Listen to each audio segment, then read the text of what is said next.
Hello, എല്ലാവർക്കും മനുക്കുട്ടൻസ് കിച്ചണിലേക്ക് സ്വാഗതം. എല്ലാവർക്കും സുഖല്ലേ? ഇന്നും നമുക്ക് മാങ്ങ കൊണ്ടുള്ളൊരു റെസിപ്പി തന്നെയാണ് കേട്ടോ. എത്ര കഴിച്ചാലും മതി വരാത്ത മാങ്ങ ഹൽവ.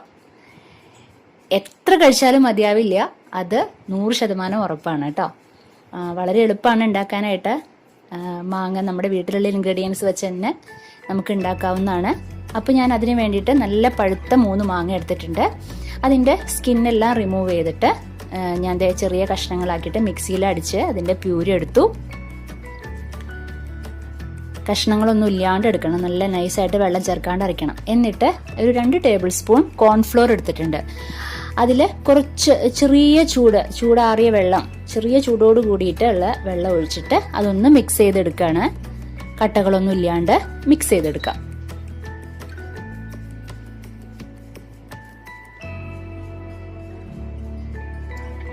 മിക്സ് ചെയ്തെടുത്തിട്ടുണ്ട്. നമുക്ക് നീക്കി വെക്കാം. പാൻ സ്റ്റൗവിൽ വെച്ചിട്ടുണ്ട്. സ്റ്റൗ ഓൺ ചെയ്യാം.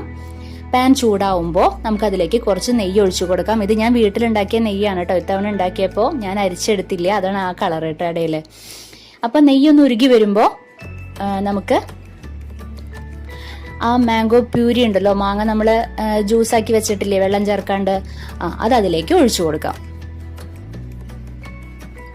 എന്നിട്ട് നന്നായിട്ടൊന്ന് മിക്സ് ചെയ്തുകൊണ്ടിരിക്കുക. കൈവിടാണ്ട് നമ്മൾ മിക്സ് ചെയ്തുകൊണ്ടിരിക്കണം, ഇളക്കിക്കൊണ്ടിരിക്കണം. എപ്പോഴും ചെറിയ തീയിൽ വേണം നമ്മൾ കുക്ക് ചെയ്യാൻ കേട്ടോ. മീഡിയം ഫ്ലെയിം ആയിരിക്കണം എപ്പോഴും. ഇപ്പോൾ അതിനുശേഷം ഒരു 5 മിനിറ്റിന് ശേഷം നമ്മൾ ആ കോൺഫ്ലോറിന്റെ മിക്സ് ഉണ്ടല്ലോ, അത് അതിലേക്ക് ഒഴിച്ചു കൊടുക്കാം. എന്നിട്ട് നന്നായിട്ടൊന്ന് മിക്സ് ചെയ്ത് കൊടുക്കാം. ആവശ്യത്തിന് പഞ്ചസാര ആഡ് ചെയ്ത് കൊടുക്കാം. മാങ്ങയ്ക്ക് നല്ല മധുരമുണ്ട്, അതിനാൽ ഞാൻ ഒരു 3 ടേബിൾ സ്പൂൺ ആണ് ആഡ് ചെയ്തത്. എന്നിട്ട് നന്നായിട്ടൊന്ന് കൈവിടാണ്ട് ഇളക്കിക്കൊണ്ടിരിക്കുക കേട്ടോ. നമ്മൾ കുറേശ്ശെ നെയ്യ് ഒഴിച്ചു കൊടുത്തിട്ട് നമ്മൾ ഇളക്കിക്കൊണ്ടിരിക്കണം. എന്താണെന്ന് വെച്ചാൽ അതിൽ നിന്ന് വിട്ടു വരാൻ വേണ്ടിയിട്ടാണ്. കുറേശ്ശെ ആഡ് ചെയ്ത് കൊടുക്കാം. മീഡിയം ഫ്ലെയിം ആയിരിക്കണം എപ്പോഴും. കുറേശ്ശെ ഞാൻ ആഡ് ചെയ്ത് കൊടുക്കുന്നുണ്ട്.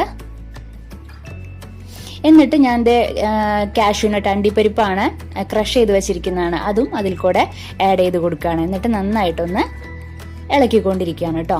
അപ്പോൾ ഇത് ഏകദേശം അതിൽ നിന്ന് വിട്ടു വരുന്നുണ്ട്. നിങ്ങൾക്ക് അത് കാണുമ്പോൾ തന്നെ അറിയാൻ പറ്റും. മനസ്സിലാവുന്നുണ്ടല്ലോ വ്യത്യാസം? ഇതാ കണ്ടില്ലേ, ഇതുപോലെ വിട്ടു വരണം കേട്ടോ. അത് കുക്ക് ചെയ്ത് അങ്ങനെ വിട്ടു വരും നമുക്ക്. ഈ ഒരു പരുവം വരുമ്പോ ദാ കണ്ടില്ലേ, ഈ ഒരു പരുവം വരുമ്പോ നമുക്ക് ഫ്ലെയിം ഓഫ് ചെയ്യാം. എന്നിട്ട് തണുക്കുന്നതിന് വേണ്ടി കുറച്ചു നേരം വയ്ക്കാം.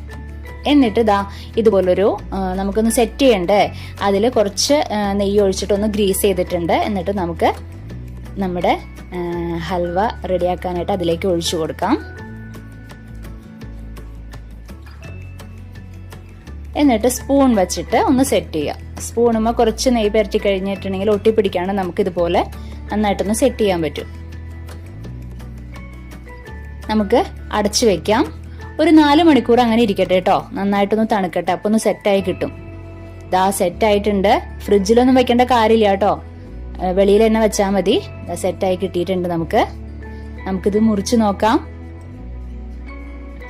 നിങ്ങൾക്ക് ഇഷ്ടപ്പെട്ട ഷേപ്പിൽ എടുക്കാം കേട്ടോ. കണ്ടില്ലേ, നല്ല അടിപൊളി ടേസ്റ്റ് ആണ് കേട്ടോ.